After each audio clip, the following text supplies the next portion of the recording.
Welcome to today's episode of the Entrepreneurial Mindset Community. I'm your host, Ron Murphy. Today we'll be talking with Aimee Rideout from Stonewall Kitchen. Stonewall Kitchen is a specialty food distributor specializing in creating fine foods and quality home goods. The company began as a farmer's market in Portsmouth, New Hampshire in 1991. Today, Stonewall Kitchen is one of the most awarded specialty food producers in the country and home to an exceptional family of lifestyle brands. Good morning, Aimee. Welcome to the show. Thank you for joining the Entrepreneurial Mindset Community. From a background perspective, could you talk about the early days of Stonewall Kitchen and how the business got started? Absolutely. So first, thanks for having me, Ron. This is a super exciting experience. My first podcast. Mhm. So Stonewall Kitchen started not as an intention. It really came from two gentlemen who had a love for gardening and culinary um, specialties. They liked to cook, and so they worked in a really five-star restaurant, and so they really were influenced by, our local foods that are available. And so they like many of us do, they needed some extra money. They started making some things for friends and family for gifts. Those folks encouraged them to try to sell them. So they started making some bigger batches and going to our local farmers market just over the bridge in Portsmouth, New Hampshire, and really gained a quick following from all the locals. And one of those locals had a huge farm, and they had their own store where they sold a lot of their produce and such. And so one day she asked if they could give her wholesale pricing, and they said, "We don't know what you're talking about. Wholesale, like, what does that mean?" And so she basically explained to them the wholesale business. And so that was our first real wholesale account. And from there, other people saw us, and it just kind of naturally progressed. So there was never an intention to make a Stonewall Kitchen. It just happened organically. That's amazing. Yeah, we at Murphy's Markets, we have been purchasing from Stonewall Kitchen and the variety of brands that you guys currently have grown into as far as back as I can remember. We have a store in Long Beach Island, New Jersey, where we feature a lot of the Stonewall brands. Um, and it's been a hit with our customers for many years. Can you talk about some of the challenges with the business? I know you have been kind of an early proponent of Stonewall and kind of joined in early in their startup phase. Can you just talk about some of the challenges? You guys have grown leaps and bounds over the years, and I'm sure with that growth, there's kind of been some learning and some challenges along the way. So, would you be able to just shed some insight into that? Yeah, there's always, space is always one of the biggest challenges as we've grown. And one of the things that makes us a bit more unique than many food companies out there is we're very hands-on, and that really came from the owners um, being hands-on in the beginning, and creating the labels themselves and creating the recipes. And so they've always had been super hands-on. So when as things grew and we were going to make a catalog, they're like, well, we need a catalog manager, we need a design team. Like, they wanted everything to be done in-house. So photography's done in-house, manufacturing's done in-house, design's done in, like, everything you can think of is done by our team. We don't, if we can help it, we don't farm things out to other companies. So we very much have a control over the look and feel of the brand. So space has always been an issue for us. Um, and luckily we're a, happy group here, squished all together. And then, manufacturing, we built where we are right now in our corporate office, and our manufacturing is here. And it's certainly gone through many iterations to make more space, to make things more efficient, to make the quality of our products as high as possible. And so there's always challenges with new machinery, and the kettles we bought were from Europe. So it was a big to do to get them over here and to get folks here and setting them up and learning them. And so there's just always that challenge of what growing the growing pains. And space, understanding time and labor, and just really perfecting what Stonewall Kitchen is, which I think is leads to some of our challenges, is we do want everything to be as perfect as possible, as high quality as possible, as much as it was on day one. And so that leads to many challenges. You can see that reflected in your product, the attention to detail, the ability or the wantingness, I guess is the word, to really deliver a high quality product. Aimee, can you talk a little bit about what, I know you guys have grown in the last, few years, and since you started, you've done nothing but grow. Can you talk about what you look for in terms of growth from a brand, and how does that fit into like the Stonewall philosophy? Sure. So, for those that don't know, starting in 2018, we kind of found ourselves at a crossroads. We manufacture a lot of products, we're in a lot of categories, um, and it kind of was the time where we needed to take the next step in our growth process. And so we started looking at other companies, and we started acquiring companies in 2018. And so, looking at those companies that we're acquiring, we're really looking at some, for a company that's a great match for Stonewall Kitchen, very similar quality. We love if it's a homegrown small startup that, from a million years ago. Um, and we also, it has to fit into what we don't do. So we don't want to buy another jam company because that doesn't make sense. We already make the best jam. We don't need that. So, for instance, our first acquisition was Tillin Farms, and they were very successful, but a small company, um, and they primarily on the East Coast, and their items were cherries. Um, so you see maraschino cherries in the grocery store. These are, they call them Mary Maraschino, but they're clean. So there's no dyes, there's no corn syrup. They're stem on. They're just a really high quality cherry, and so they're intended, for cocktails. They have a bada bing, and then they had some other pickled vegetables. Uh, Dilly beans and asparagus and carrots and so forth. And so we have been dabbling in the cocktail world. A lot of our items, are great for charcuterie and so forth. And then we started making drink mixers. So this was a really great synergy to, for us to bring on board. Um, because we kind of had a lot of it, and now this kind of rounds out what we have to offer. So this and our other brands, they're all co-branded. So they're all, so like Tillin Farms is now Tillin Farms by Stonewall Kitchen. We have Vermont Coffee Company. It's Coffee Company by Stonewall Kitchen. So we definitely want to, we want a name that people already know, but then some people might know Stonewall Kitchen. So we're really trying to get that crossover of brand recognition, whether it's through one of the brands we've acquired or whether it's through our brand. And that's been super helpful, and people learning and trying new products because it has the Stonewall Kitchen brand on it.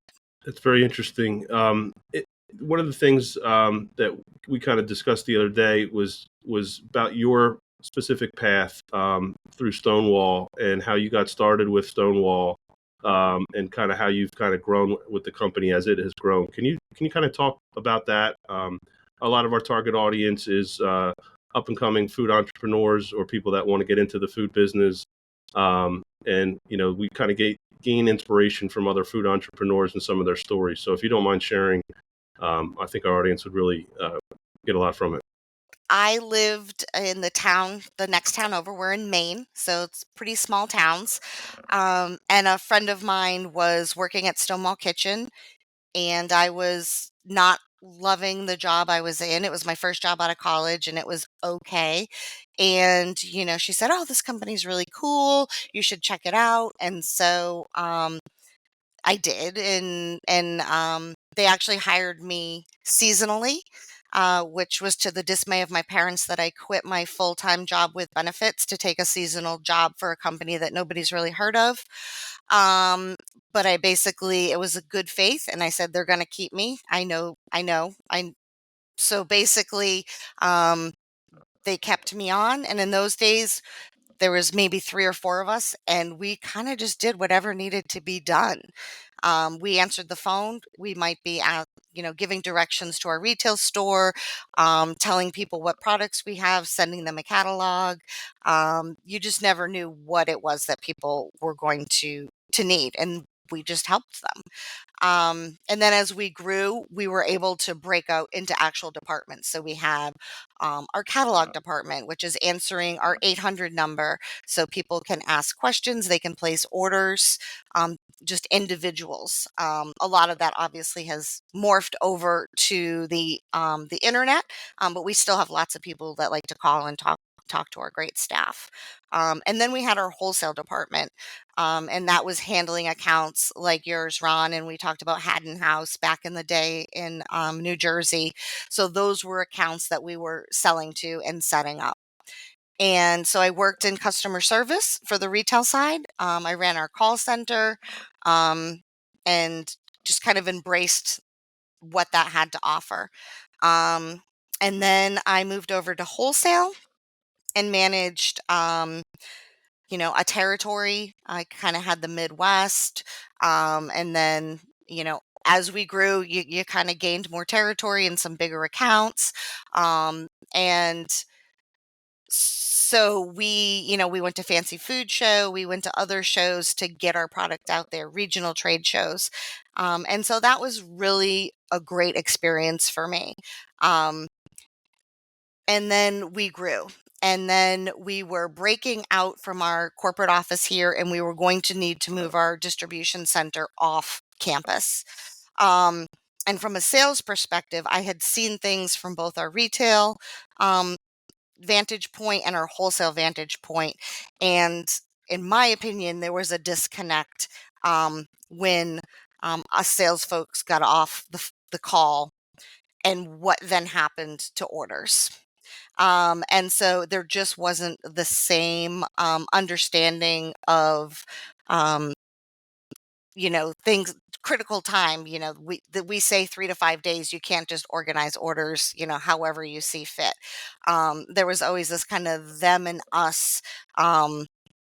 Between the warehouse and kind of other people in the office. Um, and it was frustrating from somebody who loves Stonewall Kitchen and thinks everybody here is, they're contributing to the success every single day. So I talked to our CEO and I said, what do you think about me going to the new warehouse? What do you think about me running the new warehouse? Like, I know I don't have all the distribution um, skills, but I have, people skills. I have work ethic. I know what needs to be done from the other side and how that execution part is so important. So that's what I did. I went to the distribution center, and really tried to bring the sales side over to the distribution center. So we always talked about new items that we're launching. We're going to sample them. We're going to try them during, break or lunchtime.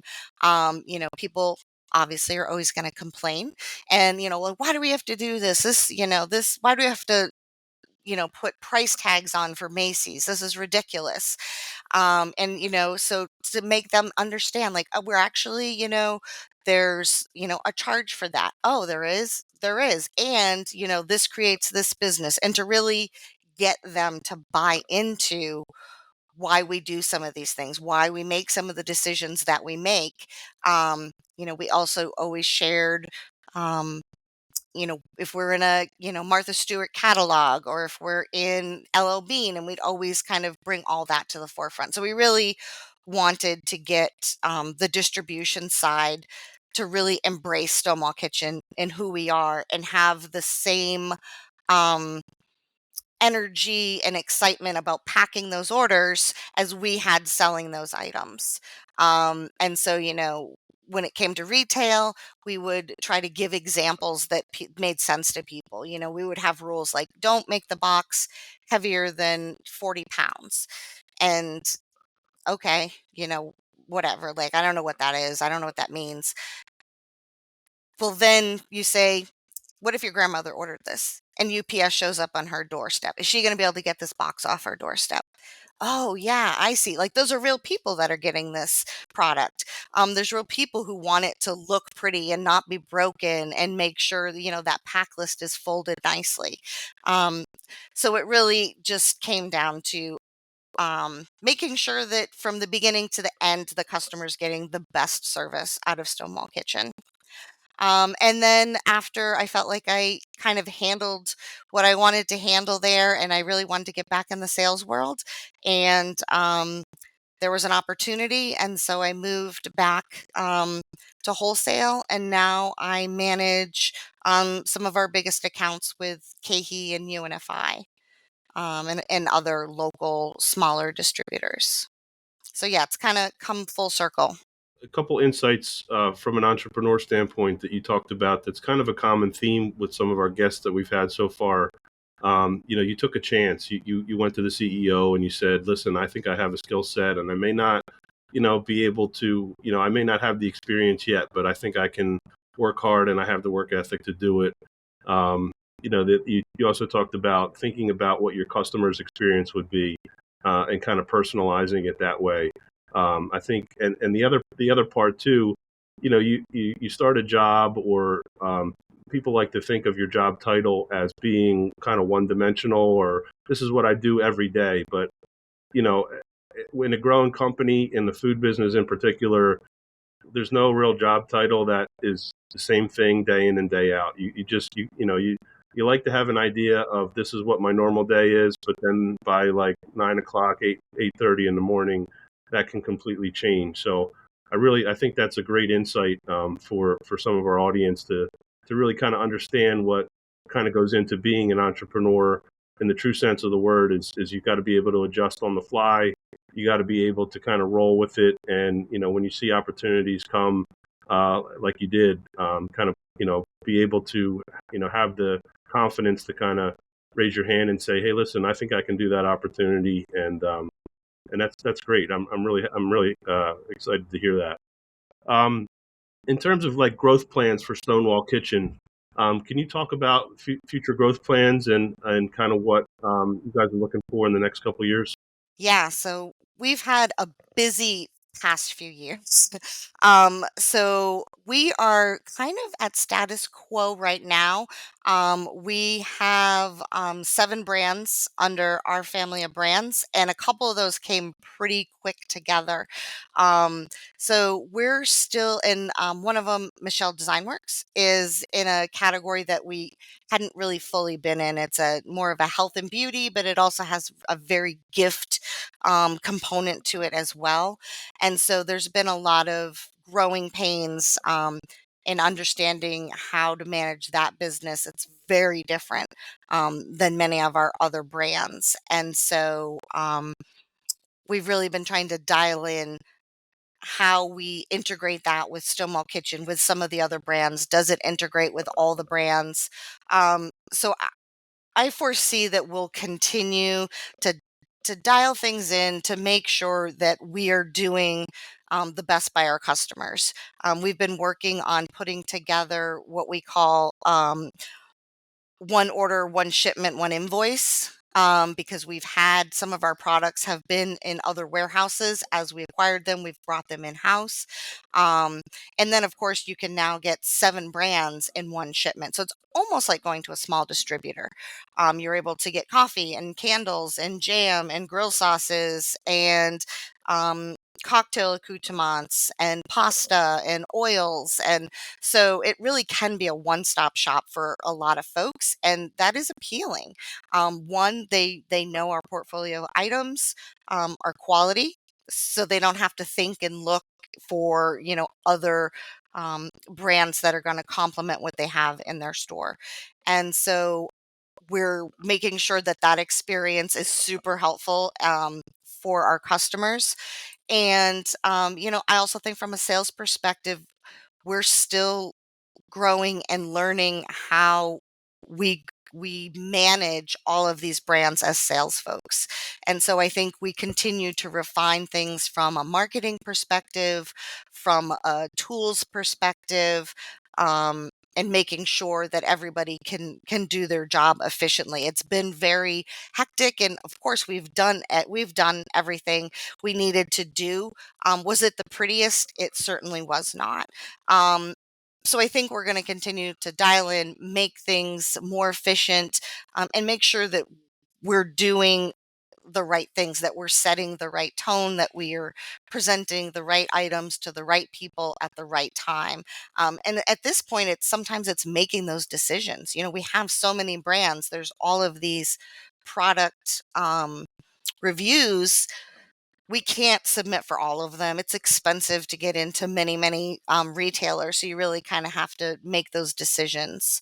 So I think we're going to continue to look at a big picture of where we are, and how we can continue to improve what we've been doing.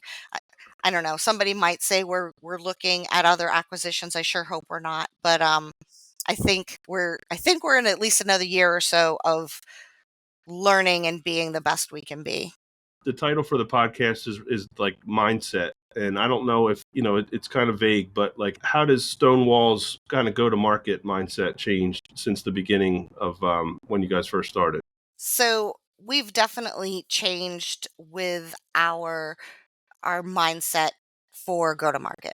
So when Stonewall Kitchen was new, we really had a very specific account that we were looking for. We were looking for that gift and specialty account. Um, and we also were very conscious of our items not being saturated. So people would call up and say, "Oh, I want to, open an account in Portsmouth, New Hampshire." And we'd say like, "Okay, that's great." And we'd learn about their account. And if that kind of all checked out, then we'd say, "Oh, actually, we have somebody within, 10 miles. We actually can't open this account." So we were really specific. And so I'm sure that hindered our growth a bit. But I also think in the start, it really made our product super special and people were seeking it out. And when they found it, they really felt like they found a gem. Um, as we've grown, we've certainly gone into um, larger format retail. I'd mentioned Macy's earlier, um, and other grocery stores like in our area, Big Y or Hannaford. And so that's a big jump from individual specialty food stores. And when we did that, we really had a bigger portfolio. And so what we try to have people understand, we still have a lot of those customers that are smaller stores. And what we do is we say, I know, we might be in your local Hannaford. However, they're only carrying XYZ SKUs. Stonewall Kitchen has over 1,000 SKUs. Let's find some of those special niche products that those customers can't get someplace else. It's really going to catch their eye when they come in your store to say, "I've never seen this before. I've only seen blueberry jam. I didn't know that they did a strawberry tangerine marmalade. Like, that's amazing." Um, so that's kind of been a bit of a growing challenge, is how to continue to segment who we sell to, what we're selling to them, and how it's we're still specialty, but you're also going to find us in Hannaford. Um, we also, with our multiple brands, if it's a smaller retailer, we're trying to build a whole story. Maybe you're going to build a story with Montebello Pasta, which is one of our sister companies, and you're going to use a Stonewall Kitchen garlic bread spread, and you're going to show an olive oil from Napa Valley Naturals, and so you're really bringing all of our brands into one. That's something that these larger markets are not going to do. It's going to be on the shelf, it's going to be for sale, and that's that. So we really try to continue to give them ideas on how we can differentiate their stores and why they still want to carry the Stonewall Kitchen brand. Um, a lot of people, they're like, well, you're everywhere. We are, but there's so much to choose from. Let us help you differentiate yourself. That's so interesting. Being a company that we do carry specialty in our store, our store is about 25% specialty and about 75% conventional. Um, but we get those questions all the time. There's a lot of options, and typically we rely as a retailer on our specialty supplier to really help guide our specialty decisions, because there's so many startup brands, there's so many new items, there's so many trends, and so we really do need, from a retail business standpoint, we do need some guidance, and I think the same applies for our customers. Whenever we're in the store, we're trying to just kind of help direct, and if they want to try something new, or whether it's a new beer or a new dip or a new spread, just try to give them a little bit of insight and most of us have actually tried a lot of the items in the store too. So Aimee, thank you for being on the show today. How can our listeners engage with Stonewall Kitchen? Through social media or your website? Yeah, both. So we are on all the platforms. So you can find us out there on Instagram, on Facebook. We have a TikTok account now. We have some great videos on YouTube that kind of walk you through our production facilities and so forth that are really fun. Well, that's all the time we have today. Thank you, Aimee, for joining us. Be sure to tune in next time for another great conversation with a very inspiring food entrepreneur.